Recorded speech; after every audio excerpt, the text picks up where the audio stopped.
minutes. So, welcome to my shop. Today we're going to be making a simple box. These might be a pill box, they might be a needle box, they might be a toothpick box, or if you get them bigger, you can make much bigger boxes. But this is a little different than your typical lidded box because it's a lot smaller, and I think more suited for a beginning woodworker. The tools I'm going to use are very simple. A skew chisel that everybody hates to use, but they're actually quite easy. A spindle gouge and a parting tool. It's a fairly straightforward project. And I'll show you some examples over here. These are little boxes I made some time back, all different sizes. It's a simple design where you have a little bit bigger hole in the lid and then a little smaller hole for the body part, and the difference is going to be your tenon. Typically the difference in diameter is 1/8 of an inch, so you get a tenon that's about 1/16 of an inch thick, and that seems to be adequate for most hardwoods. This one is birch, and it was adequate for that, and that's a hardwood, but it's pretty soft. Your design possibilities are, up to you once the basics are done. Whether you put on little feature pieces on the outside, whether you make them longer, whether you make them shorter, whether you make them a little bit oval, whether you put in a little bit of some detail like that. It's actually quite straightforward. So as I said, the tools are simple. A skew chisel, this one happens to be the oval profile, but there are flat profiles as well. A spindle gouge, this is a 3/8 spindle gouge. And I use a parting tool that's like this, very narrow, but you can use the wider ones. It's just personal preference. I have a little bitty saw that I use, just makes things safer when you're cutting things apart. And for drills, I use two different drills. For the bigger hole, I'll use one of these, and for the smaller holes, I'll use one of these. I typically make up a template for myself and then promptly lose it in my shop, but at least it gives me something to work from. And so I usually cut a chunk of wood that's about 6 inches long out of any scraps that I have, and 1 inch square, and that's the starting point. The top I'll put a 5/8 hole in with a Forstner bit, and then you can make the top deeper with a 1/2 inch drill bit. That's the brad point, or you can just leave it at the 5/8 depth, and that's that. And then the bottom, you're going to drill 1/2 inch. So the difference between 4/8 and 5/8, obviously 1/8 of an inch. So that's a starting point. It makes the boxes about 4 inches long, depending if you make them full length, and that gives you enough room on either end for waste to finish the ends mostly, and then work on getting it off the lathe. So that's about all I can tell you, and we'll move on to making a box. So it doesn't have to take very long to make one of these. I think this is yellow cedar, I'm not sure. It's useful to have a scroll chuck. You don't have to have one. And I've taken these things and I've marked the ends, typically, so I find the center point. And then I'll use a simple punch to make it easier to locate the tailstock. Crunch it in there, put on the safety gear,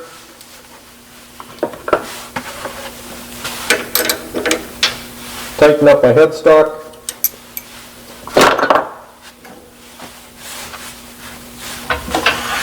get my tool rest in there.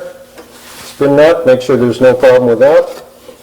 And then I'll usually bring in my template. Doesn't matter which way you use it, but typically I'll start with the top on the left. And I like to mark where the waist is going to be. And then I want to mark a heavy line where I'm going to cut the top part off the bottom part. You notice I haven't rounded this at all, and that's on purpose. That doesn't happen until later. So with spindle turning, speed is your friend. When you're got these little diameters.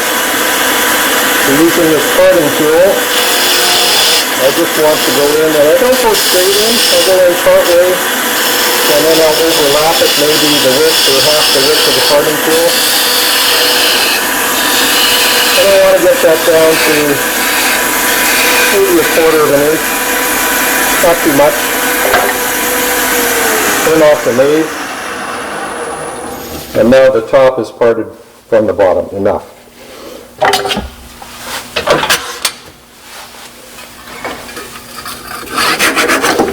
That's that.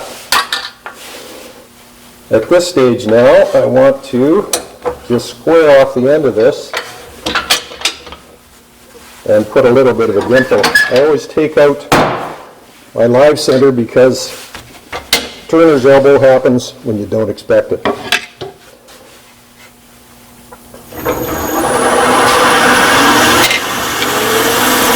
I want this square across the bottom, and even dished in a little bit. A lot of times when you're cutting end grain, you can get some tearing if you're using a parting tool. So it's nice to come in from the side and cut straight across them so that this is reasonably smooth. I'll get that out of the way. Bring in my Forstner bit. I put the little dimple there because it just gives a starting place. I don't like using twist drills because they chew up the wood too much. And of course, using a Forstner bit or any other kind of drill bit, you want to slow the speed down. And I'm going to drill this to the width of this Forstner bit plus this little shoulder. So I'll just watch on the front of this to see just how deep I get. About that far. That's enough.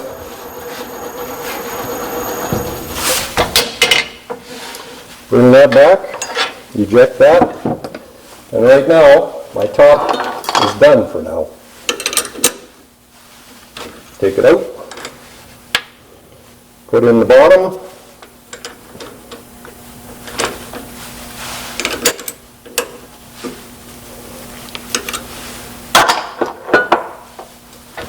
and I want to square this off as well before I drill it.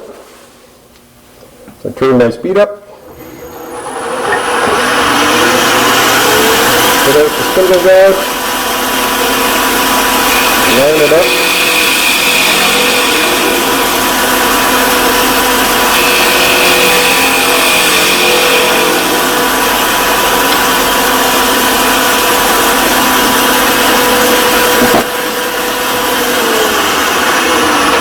Turn the speed down, get that out of the way. Now I'm ready for a 1/2 inch bit to go in there to make my room in the bottom. Now I can use this in the top part to make that deeper, but for this little box I'm going to do it the simplest way. So my speed is turned down, too much, and I want this to be maybe about 1 inch deep. So I've got a red mark on this drill.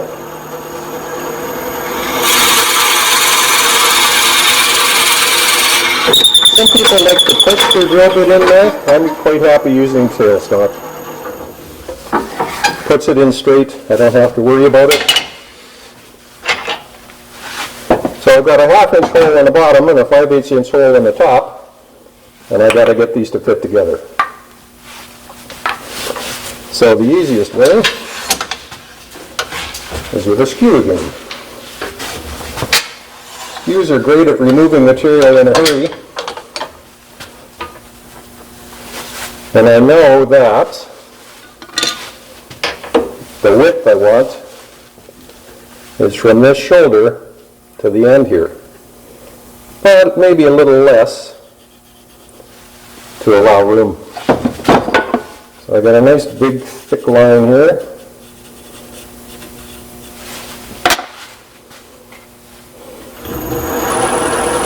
Then my speed up. Get my speed signal flat. Push that in a little ways. Go into my line. Push that in a little ways. Now I know I'm watching the end there to see when I'm getting close to maybe a 1/16 of an inch.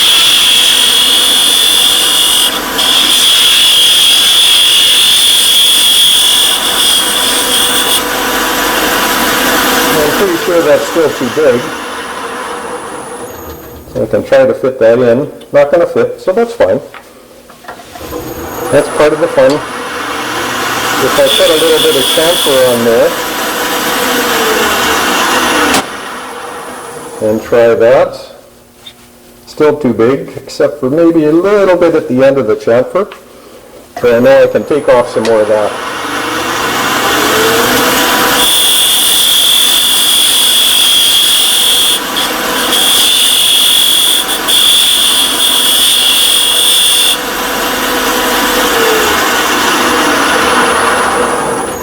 Sometimes the fitting goes quickly. See, that just barely slides on, but in my experience, you don't want it real tight. Some people like a tight box lid. I don't.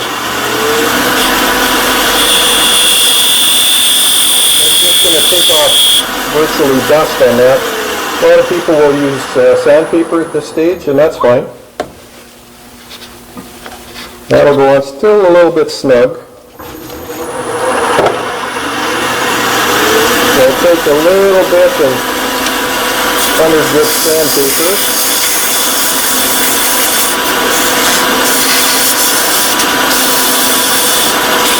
Take off that edge.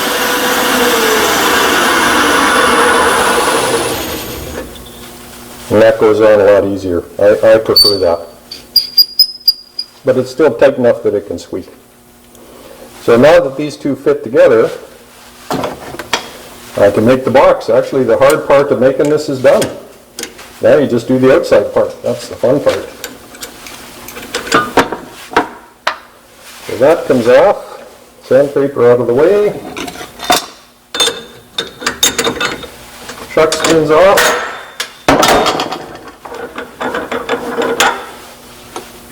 And I like using a little bitty stem center. This is a 1/2 inch one I found somewhere, probably Amazon.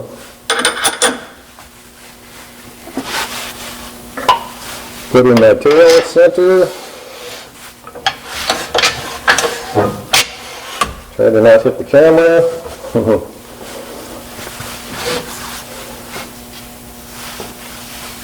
It doesn't really matter whether you put the top to the right or the top to the left. It all works. You just have to remember which is which.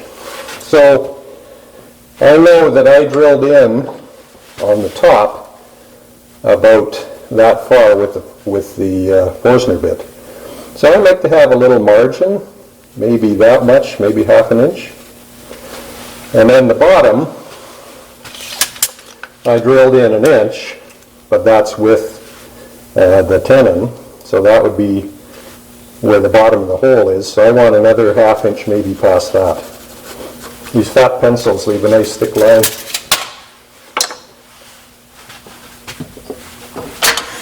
So, get my tailstock up here, somewhere handy. And what I like to do is mark these with a skew. So I can see where the end is going to be. And it's going to be there and there. So I'll cut those in a little bit more.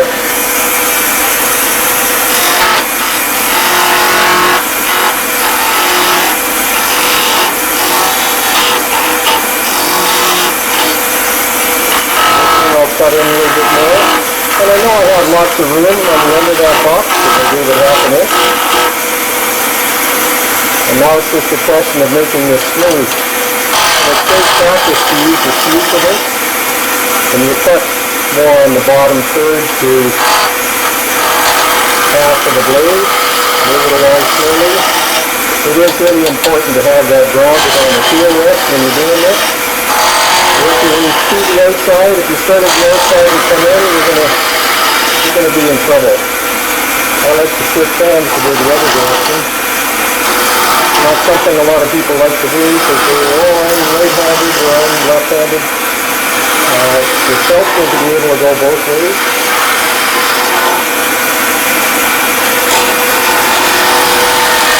And just let the hand plane, a few can give you a really nice finish.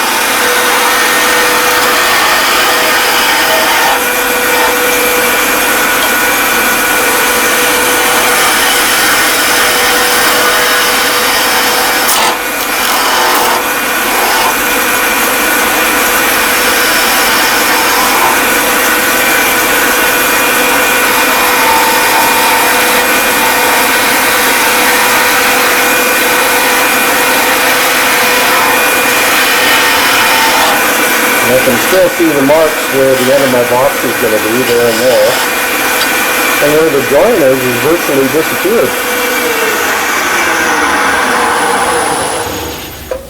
So with it stopped, you can just see it right there. So you can't hide a joint like that. You're as well just to highlight it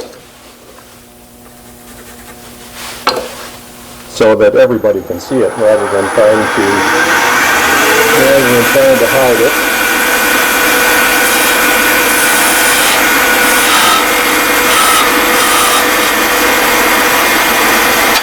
Now I can make these a little bit deeper on the end. And I can actually make the whole box narrower because remember the inside is half an inch at the bottom. So there's this thing's probably 7/8 thick right now, and the top hole is 5/8, so I got actually probably a 1/4 inch on the outside of that. And let's skim it down a little more.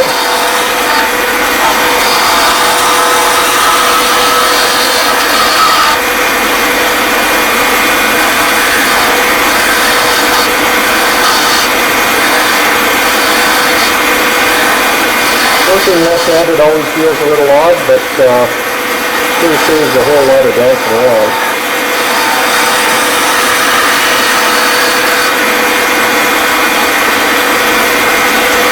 So I'm done with my skew now. I have to use my spindle guide.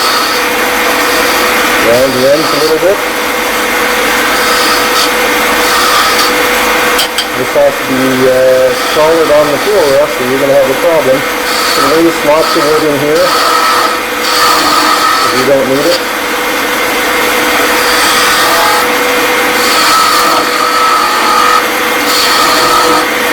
Same idea.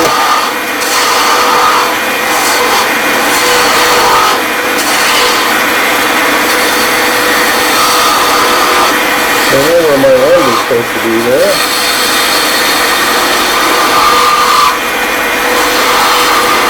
Actually, between centers, since it's only thin between there, you can't really go all the way to your finished spot, so you get most of the way.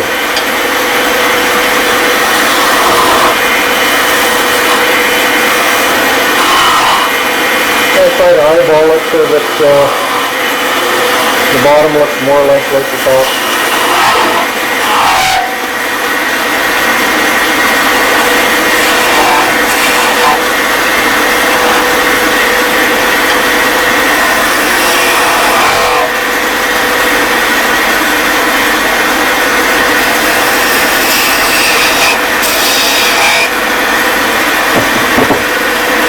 That's the bulk of your turning done.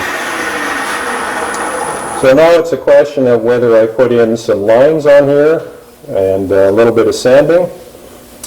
And I think maybe I'll just cut in a couple of lines. I typically do that. Chisel once again. We'll put them in here. If you put in 2 lines, you don't have to worry about them being parallel to anything.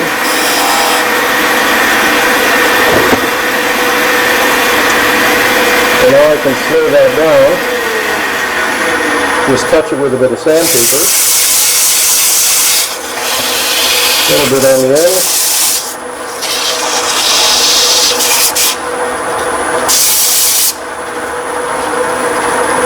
They told me I couldn't sand all the way to whatever I wanted to. So I usually start with something like 120, gets rid of all the tool marks. And then I'll usually change direction since my lathe can do that. That's very handy. You don't have the dust collector going because you wouldn't be able to hear anything. This is 220. And just for touch appeal, it's nice to get up to 320. Makes it very smooth and pleasant to touch. So something this size is useful for little pills or little safety pins, or who knows what kind of doodads that people want to use.